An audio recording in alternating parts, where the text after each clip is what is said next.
There once lived a man named George, who had a son called Frederick. From the moment Frederick was old enough to help around the house, George believed something was wrong with him. The boy seemed slow. He made mistakes. He never did anything the right way. So George did what he thought was best. He corrected Frederick constantly. He gave him instructions for every little task. He scolded him for even the smallest errors. And without realizing it, George slowly took away the one thing his son needed most, the chance to think for himself. Frederick stopped trusting his own mind. He waited for instructions before every move. Without guidance, he felt lost. People said Frederick was useless. But the truth was far more painful. Frederick was not useless. He was over-controlled.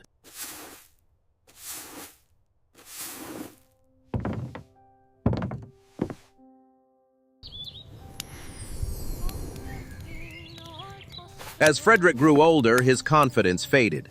His thoughts felt tangled, and his decisions grew weaker with time.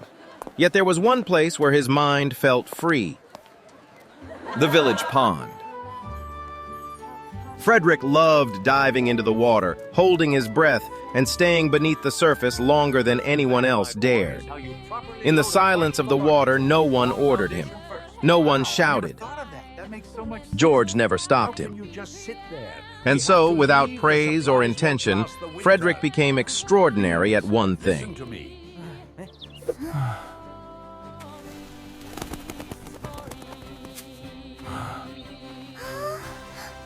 What are you doing? This is completely unacceptable. Oh, dear. Looks like we caught him. No matter what task George gave him, Frederick failed. Frustrated and exhausted, George began to hope marriage would change his son. George's wife had passed away long ago. He carried the weight of the household alone. A daughter-in-law, he believed, would bring order and rest. But no family in the village wanted Frederick. Until one day, George heard of a proposal in a nearby town. Before leaving, George warned his son carefully. "When we arrive, place your slippers behind the door. Sit on the chair. Speak only when spoken to." Frederick listened closely. He repeated the words again and again in his mind. But fear mixed them together. At the girl's house, Frederick placed his slippers on the chair and sat himself behind the door. One glance was enough. The proposal was rejected instantly. On the way home, George shouted in anger, "You will never marry. Only a madman would give his daughter to someone like you."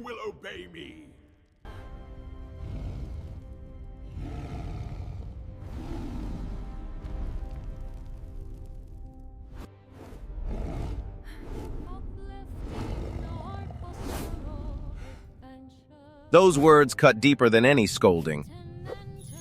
That very night, Frederick left home, searching for this madman his father spoke of. Days later, he reached a lonely, rocky land. As darkness fell, he heard a terrifying sound echoing from a cave. Snoring. Inside slept a powerful genie, his breath shaking the stone walls. Frederick believed he had found the madman. Without hesitation, he pulled the genie's hair and shouted, "You cannot escape! You must marry your daughter to me and give me dowry!" The genie awoke in fury, ready to destroy him. But before he could act, the genie's wife appeared.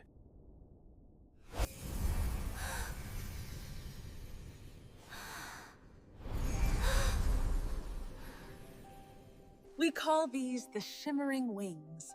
They guide us through the deep paths. And the colors are magnificent tonight. She had a daughter, large, frightening, and unwanted. No one had ever agreed to marry her. Showtime! Seeing Frederick, the genie's wife smiled. "Our son-in-law has arrived," she said calmly. Frederick was fed and allowed to rest, but danger surrounded him. At midnight, the genie's daughter returned. Her presence filled the cave with fear. Frederick listened quietly as they spoke. He understood one thing clearly. If he stayed, he would not survive. For centuries I have waited here, guarding the light. Now, perhaps, you are the one destined to wield it.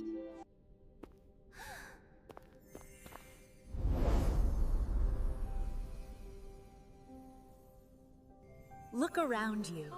The universe holds more wonders than you can possibly imagine. When the genie's daughter said the wedding was ready, Frederick answered calmly, "First, bring the dowry. A marriage cannot happen without it." She returned with a heavy bag of gold and jewel. As they stepped outside, Frederick said one final thing. "A groom must bathe before marriage." She led him to a pond. Frederick jumped into the water and disappeared. Minutes passed, then hours. Terrified of water, the genie's daughter believed he had drowned. She returned to the cave, planning to eat him later. But Frederick did not drown.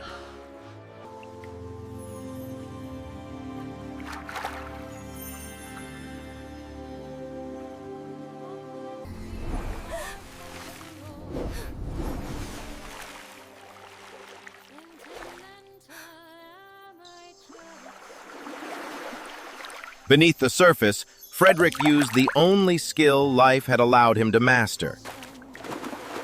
He waited, he endured, he survived.